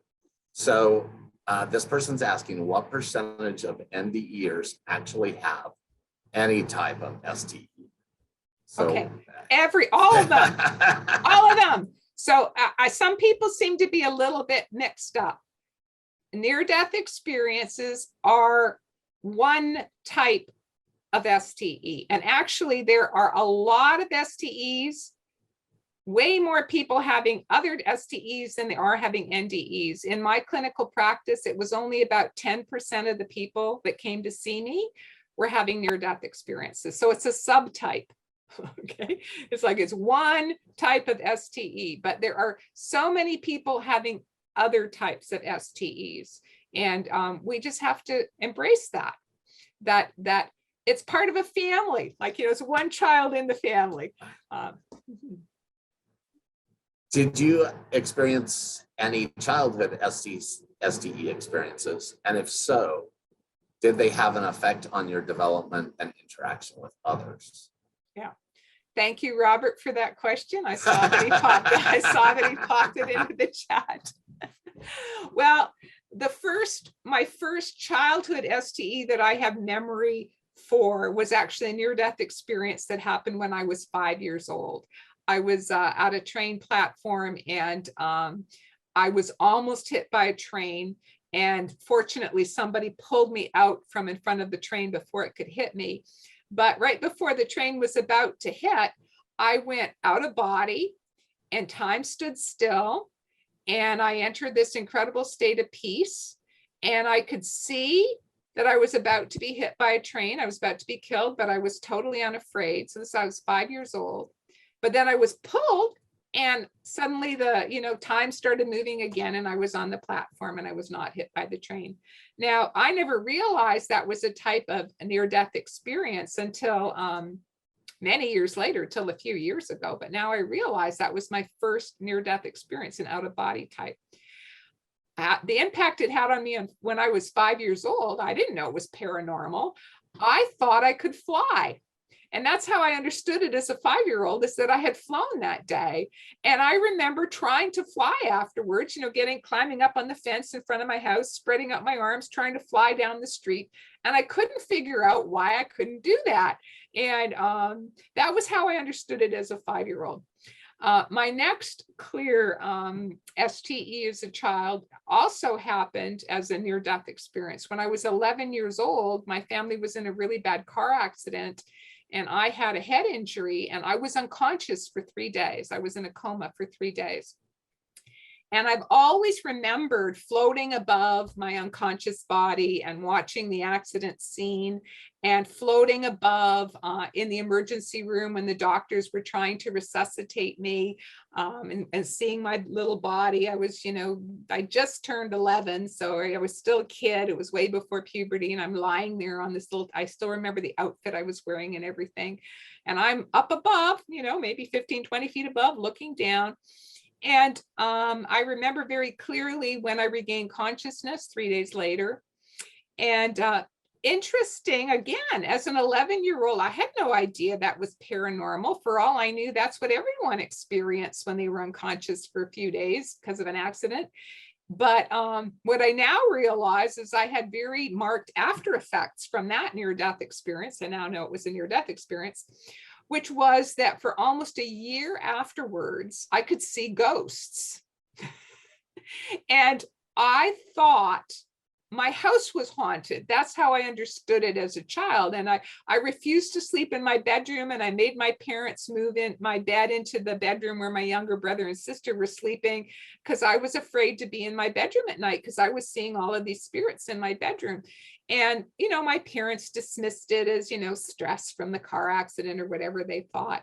But I now realize many years later, and as a researcher, that was actually an after effect from my childhood NDE. So I had that STE, that ability to see ghosts, as an after effect of the STE, which was the near-death experience that I had. So yes, I think it might have made me more open to that there's more to consciousness than I realized. But, as a child, you have no way of measuring what's normal, what's paranormal. So it was normal for me. It's just what I experienced. It's only now, many, many, many years later, that I can say, oh dear, I started having STs when I was a child. Yeah, that's actually nice when the pieces of the puzzle start coming together and making sense. Okay, so can you talk about the fact that all individuals have different combinations of experiences and that communion may preview STEs? So, do you understand that? Yes. So communion is a type of STE. So it's not that communion is previewing the STE, it's that maybe one of your first STEs was a mystical experience of communion. And usually what happens in my clinical experience and from my studying of the mystical literature is that people begin on the mystical path having intermittent experiences. So let's imagine that the communion experience was your first, a communion mystical experience. That might be your awakening experience, this particular incarnation, a communion type of mystical experience. Usually that's temporary. It may last minutes. It may last hours. Very rarely, it may last days. I've heard some where it's even lasted months. But generally, then it's like your karma catches up with you or something. You're not able, unless you're a very advanced saint, you're not able to sustain that. And then then your consciousness contracts again. And then you have to work at trying to achieve that state of consciousness again and to sustain it for a longer and longer period of time. And that involves embracing your spiritual practices, as I said before, prayer and meditation, striving to live a moral lifestyle following the universal spiritual laws, but also doing your inner psychological work. And we've all got inner psychological work to do, if not from this lifetime, from past lifetimes. And they'll start being brought to your attention if you're not aware of it. Now, oops, okay. And if you have some karma with somebody that needs to be worked out, oh, the good Lord will find a way for you guys to meet. and so that you'll be forced to realize this is an area within yourself that still needs a little bit of growth, a purification, or we need to learn to rise above it in our spiritual practices. So we can get teasers in our life too. I didn't talk about my 1995 mystical experience because I didn't have time today. It was my near-death experience in a near-miss accident in 1995. But afterwards, I went into a state of communion for 2 months. And it was incredible. I was home. It was what the mystical texts write about 24/7. I was in that state of oneness. I didn't talk about it at all. I didn't tell anybody because it was really like what they say in yoga: before enlightenment, chopping wood and hauling water; after enlightenment, chopping wood and hauling water. So I just continued my life as normal, didn't tell anybody. I was just in this profound state of mystical communion at all times. But with time, I found it became more difficult to sustain it. My consciousness started contracting, and I would have to meditate and put my focus here in order to pop back into that expansive state of union. And then finally, after 2 months, I was not able to get back into that state of union. And how I understand it, have come to understand it, is my karma caught up with me, and that I was given a taste of something that was possible, like a teaser, right? And then Spirit said, and now you're going to have to work for it. So in fact, I've been working for it ever since. That's so beautiful. Because so many in the ears, including myself, like we think that's the end. And then we realize, no, that's just the beginning.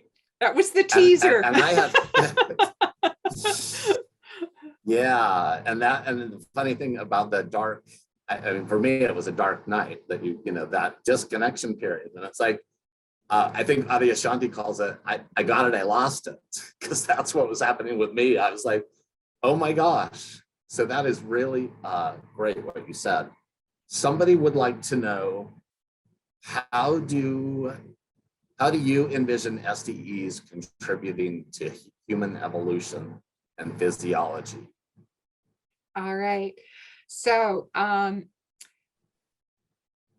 again, I'm going to draw from the yogic tradition because I have found the best explanation there. And I'm going to sort of try and overlap it with a little bit of what we understand in terms of Western medical science. So you know how they always say that we're only using like 10% of our brain, right? And there's 90% of our brain that we're not using. So you wonder like, if there's some intelligent plan, why would we have 90% of wasted space between our ears? It doesn't make any sense at all, does it? So in yoga, they often will depict the crown chakra or the brain as a 1,000-petaled lotus. And some of you may have seen this image of the 1,000-petaled lotus for the crown chakra for the brain. So one way of understanding it, overlapping it with our understanding, our Western understanding of the brain, and I've seen it explained this way in yoga, is that each petal of this 1,000-petaled lotus is a capacity or ability that the brain might have. So that one of these petals might be the ability to remember past lives. Another one of these petals might be clairvoyance. Another one of these petals might be healing abilities. Another one of these petals might be mediumship abilities. Another one of these petals might be transdimensional, being able to travel transdimensionally. Another one might be out of body experiences. I don't know which one I've mentioned, which one I have. Another one might be inspired creativity. Another one might be the ability to have mystical communion experiences. Another one might be mystical vision. So that there are many potential capabilities within the human brain that are not open yet. And as the 1,000-petal lotus is opening with our spiritual awakening, petal after petal after petal after petal, that we are actually expanding what our normal range of consciousness is. So, you know, it might be a little beep, beep, you know, an out-of-body experience and it closes again, but that petal doesn't close all the way. And then you find, oh, now it opens and I'm able to have repeated out-of-body experiences. Or similarly, your mystical experience. And then it closes part way, but we find it's easier to open until it's open and we start having repeated mystical experiences in our meditation. So it's like an unfolding of the many petals of the 1,000-petal lotus of the crown, which is the metaphor that they use in yoga, could be from a Western perspective that we are turning on some of these unused capacities in our brain, that they're being activated, so that instead of only using 10%, we're now going to be using 12% or 15% or 20% or 30% of the potentiality in our brain. And Gopi Krishna, and actually in the yogic tradition, it's quite widespread, that this is part of the evolution of the human species, that we are all evolving very, very slowly over many lifetimes, and that we just happen to be coming out of the dark ages, or what's called the Kali Yuga, the dark ages, which is the least enlightened time, where we're using the smallest portion of our brain, smallest part, that we're now on an upwards yuga. So this is the time of awakening. So we are in a time in history that this is a time of awakening. Many people are awakening to their true spiritual nature, that we're more than just physical beings. And as people are having spiritual awakening, some of these perhaps dormant petals or dormant capacities in the brain are starting to awaken.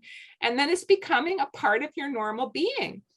And I would compare this to color vision, you know, that you're now starting to be able to perceive more colors than you could before. And it's just now, it's the new normal for you. So that's why I called it what used to be before the spiritual awakening paranormal becomes the new normal. And everyone's unfolding in a slightly different way. And we all have to cleanse whatever our issues are. They say that if we have past life issues, they're like little residues on the petals, right? That they could be held in the petals of the chakras, or they could be held in the petals in the brain. So we have to clean off those little residues, those psychological and ego issues, past life issues, so that the petals can truly open and that we can become clear vessels of the divine light that wants to express through us. Beautiful. How are you doing on energy? I'm okay. Okay, good. Because we have some really good questions, and your answers are amazing. So somebody says, you mentioned that the understanding from your SDEs that there's only love. Please share your understanding in regards to the lower astral beings that have negative vibrations. Okay. I don't think I said there is only love. So if that came out of my mouth, I apologize for that, because I do not experience that to be true. I think the nature of the infinite higher power is infinite unconditional love. I did say that the higher power behind the universe is profound unconditional love with profound wisdom, compassion, understanding, intelligence, all of the above. However, we live in a dualistic reality. You know that in the Chinese, they have the yin and the yang, the white and the black. And that in order, if there was just light, undifferentiated light, there would be no contrast. You know, all you would see is light. So it'd be like, that's all you see is light and love. But that is not the plane of consciousness that we are living in. We are living in a plane that is dualistic. In yoga, it's called Maya or delusion. It's the dream created by the source. But in this dream that we live in, that we experience as reality, there is definitely darkness and there is light. Okay. And on the astral planes, there are many layers in the astral planes. And think of it like all the grades in school that you have to go to. I mean, you don't go into school and all of a sudden you're a university graduate with a PhD. No, you start with kindergarten. You have to learn whatever you learn in kindergarten. Then if you learn those lessons, you go to grade 1. And then if you learn those lessons, you go to grade 2. And maybe you get stuck in grade 2 for 2 years because you can't master the math or something, right? And then you finally make it to grade 3. That similarly, according to yoga, that we're all learning incarnation after incarnation after incarnation, like schools of life, and that there are many, many levels of learning, you know, that I talked about math, but there's also moral learning, moral lessons. And there are people that are at lower stages in their learning, or they might even regress into what we typically call evil or darkness. I mean, I'm not trying to scare people. It's just, it's part of the spectrum, you know, of as we leave our physical body, just as on Earth, you know, you go into a big crowded city and everybody you meet is not a saint. They aren't behaving like a saint. Maybe they have the potential within their soul to one day grow and evolve to the point where they will be expressing that hidden saint, which is within their soul, because everyone's got that potential within them. But in terms of where they're at right now, you know, they might be a criminal, they might be a drug addict, they might be a sociopath. I mean, you don't know that there's this whole spectrum that for whatever reason in the divine plan, this is the way it is on our planet right now, that there's a tremendous spectrum. And the thing is, not for us to judge, but for us to develop discernment and wisdom and to learn our own spiritual lessons in this environment that has so many levels of awakeness or asleepness in it. And similarly on the astral planes, there are many levels when we leave. So it doesn't make any sense that somebody who's on a very dark level of consciousness, it's like attract likes. They will go to a similar vibration when they're on the other side until karmically it's they're drawn by the intelligence behind the universe. That's my understanding, to an incarnation, whether it be here or on some other planet or other dimensions, where their soul will have exactly those experiences that their soul needs in order to learn and grow and evolve. Great. So this is going to be a combined question from some multi-experiencers. The first part is, why do you think you had so many in one lifetime? And then many of us experiencers have feelings of guilt or unworthiness, like why did we have all these experiences? And so so the person is asking, that they feel unworthy of having all of these experiences. What is your advice for somebody struggling with that? That's an interesting question. My heart goes to you, whoever it is that you're struggling with this sense of unworthiness. Everybody is worthy. Everyone is deserving of divine love. And everyone is deserving of spiritual awakening. So I really hope that you can embrace that part of you that feels unworthiness, and just really love it, like a wounded inner child part of you, and just keep telling that wounded part of you that everyone deserves to be loved. Everyone deserves a glimpse of the light. Everyone deserves to feel divine love, and everyone does. And it's not ego inflating. In fact, it's the opposite. That in my own experience, my most profound mystical experiences have been the most humbling. When I told you that for 2 months I was in this unitive state of consciousness in 1995, it was an incredibly humbling experience, because when you're not in it, it might seem paradoxical, but when I was actually in that state of oneness, I was so acutely aware, I was totally aware that every sentient being was equally connected to the source, the same as I was, that we were all equally connected, like rays of sun. You don't have some rays of the sun that are more connected to the sun than the other. No, they're all equally connected to the sun. You're equally connected to the source. But what I was aware of, and I could see, feel, perceive, knew in that state of oneness, was that most sentient beings have like a veil on their consciousness, so that they're just not able to perceive it. They don't feel it and see it. The only thing that had happened to me was that veil had been removed. And so I was living it, feeling, experiencing, knowing that all of us, not just me, all of us are equally connected to that source. So yeah, we're all deserving. And who gets more peaks and who gets more teasers and who gets less? Somebody says, why do you have so many? I don't know.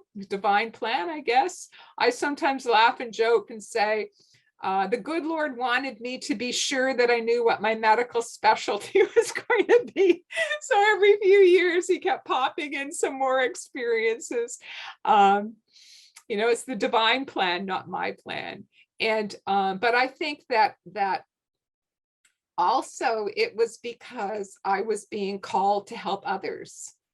And by me having so many of these experiences, I could relate on a feeling level, experientially, knowing what people were telling me about. Like, I know what it's like to have nobody to validate you, because I lived that for many, many, many years. So I absolutely know what that's like. And when people are highly clairsentient and they're picking up on other people's emotions, oh, I know what that's like. You know, because I live that way too. And so it's given me a much greater compassion and a much greater ability to be there for other people. And it's given me the ability to write these books and give these talks that hopefully will help other people realize you're not crazy. It's real. It's part of the spiritual awakening process that's happening, I believe, to everybody to some degree. And somebody has to be at the crest of the wave. So if we're at the crest of the wave, we're some of the first people having awakenings at this time in history, so be it. But, you know, there have been people having spiritual awakenings throughout history in all cultures and all societies. There's been mystics, there's been shamans, there's been prophets. These are people that were having STEs. And that's why we need to treat the trauma and the PTSD. That goes to the feelings of unworthiness. So we don't want to spiritually bypass, correct? Right. You know, doing therapy, you know, to deal with the trauma first, because if we're in like trauma brain, we can't really connect to our higher source. Yeah. Right. No, I was very blessed. I had really excellent medical, psychological, spiritual support after my traumatic brain injury. But if people don't have that and you are experiencing some woundedness, I would really encourage you to not be afraid to reach out and get some professional support. And they don't even have to know squat about STEs. They can just help you with the trauma part of it. If you can't find somebody who's knowledgeable about spiritual awakenings. I mean, if you can find someone knowledgeable, that's great. But if not, you know, a trained counselor who specializes in post-traumatic stress, I really would advocate that. Or recovery, if you have to deal with some recovery issues, or whatever it is, childhood abuse.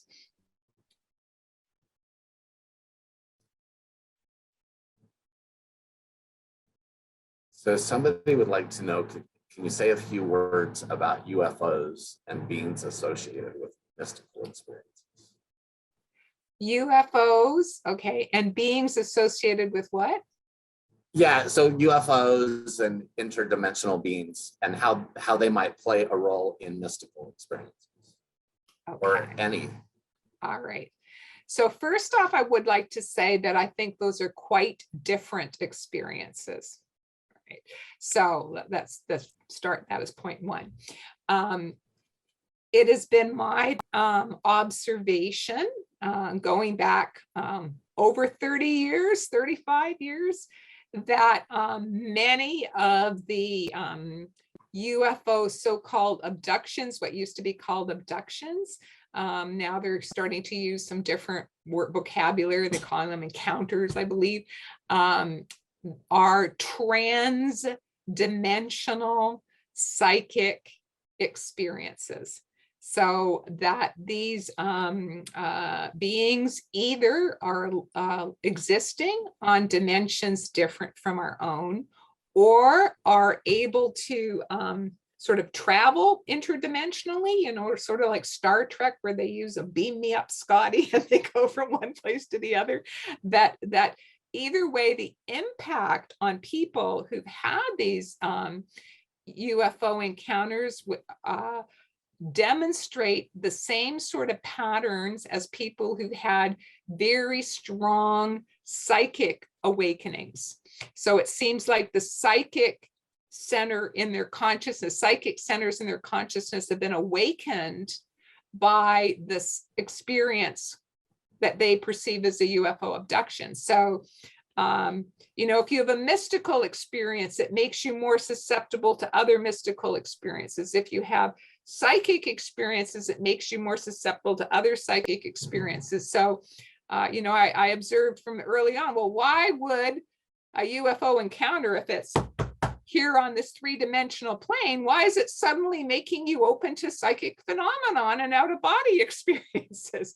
That it would seem to me that maybe that's because that experience involved perhaps an out-of-body experience, trans-dimensional experience. So I've been writing that in my books since 1994. And actually now Ray Hernandez and the Conscious Connection Research Institute, I don't think I got the name completely right, but they've been doing a lot of work on UFO encounters. And that's their conclusion too, that there are trans-dimensional experiences happening in consciousness that tends to open people's consciousness to other sorts of psychic phenomenon. But they're finding that sometimes opening them up to mystical phenomenon too, and that there seem to be many types of beings that are psychically or telepathically communicating with people.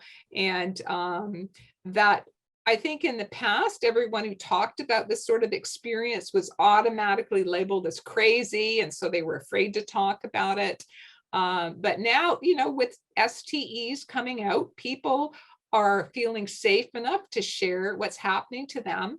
And they, you know, just like people now, we're beginning to accept that you might be able to communicate with spirit guides. We might be able to have mediumistic experiences with spirits who have departed, that it's becoming more acceptable that why can't we have trans-dimensional communication with beings and entities that maybe are living on other dimensions, or maybe they're on our dimension but far away and able to communicate trans-dimensionally. So it's all connected to understanding our growing understanding of the potential of human consciousness being much broader than we thought before. And that's part of what STEs allows us to do. It's a very broad understanding, but a mystical experience, that is different.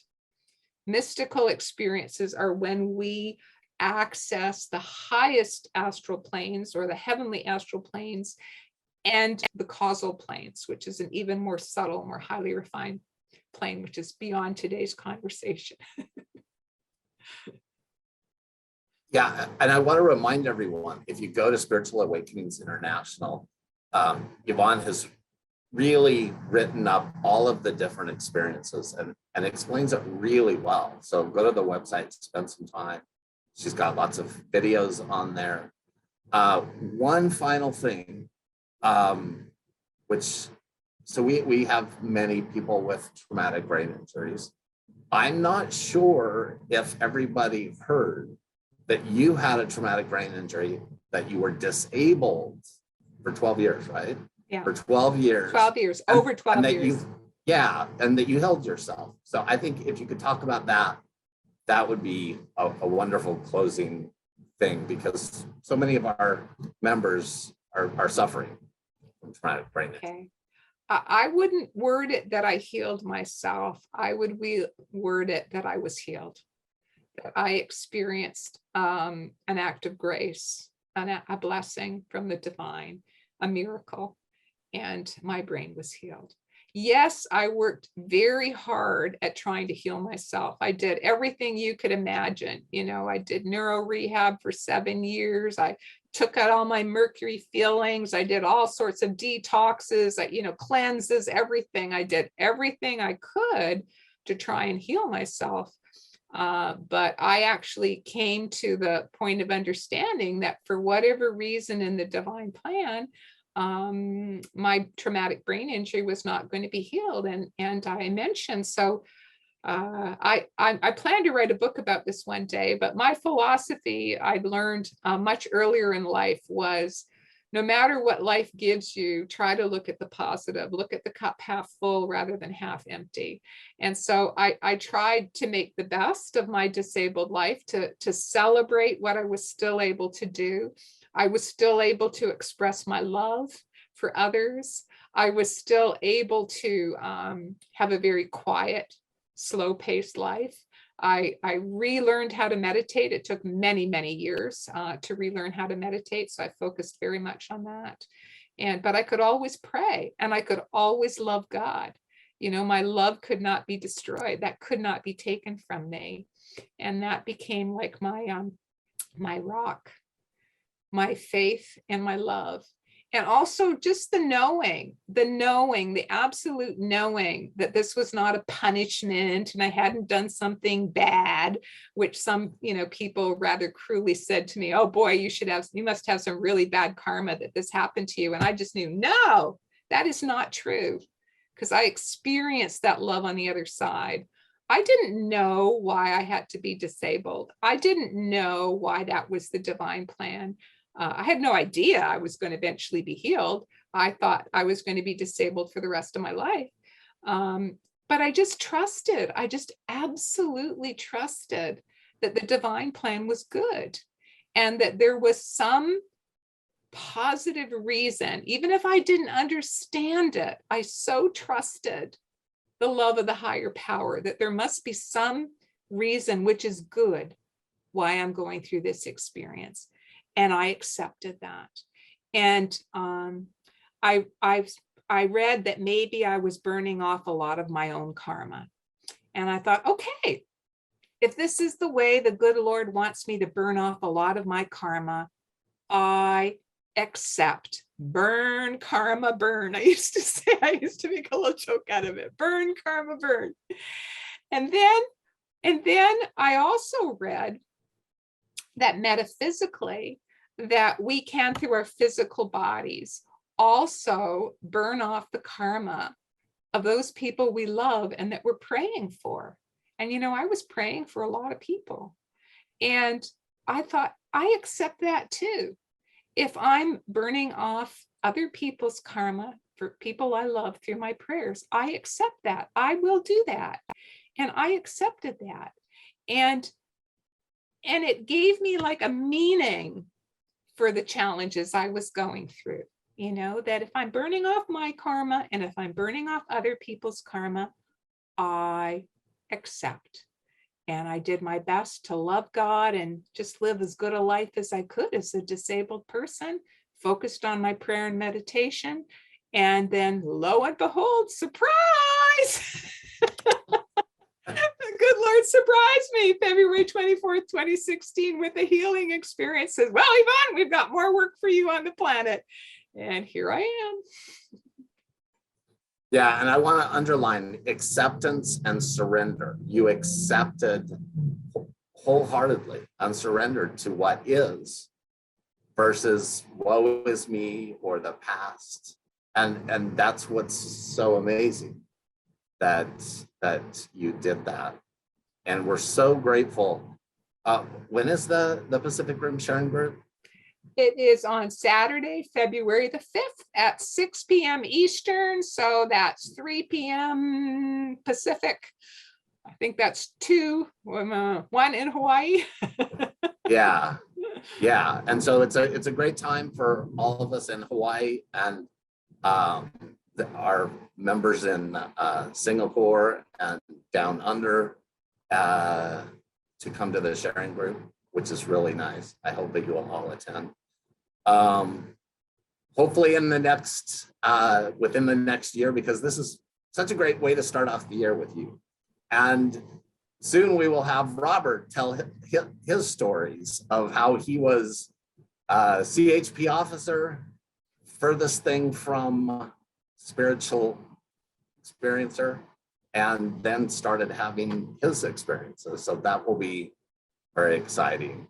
And I just want to thank everybody for coming. The links are in there. If you sign up for the newsletter, you'll for sure know when the sharing group is, because as people know, I've been putting the SAI sharing groups in there.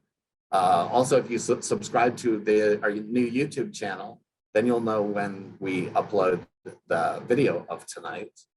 And thank you all for coming. It's been a wonderful evening. We look forward to seeing you. And thank you, Susan, for being our wonderful moderator, and for Ali for your beautiful meditation. And we look forward to seeing you all soon. Aloha. Aloha.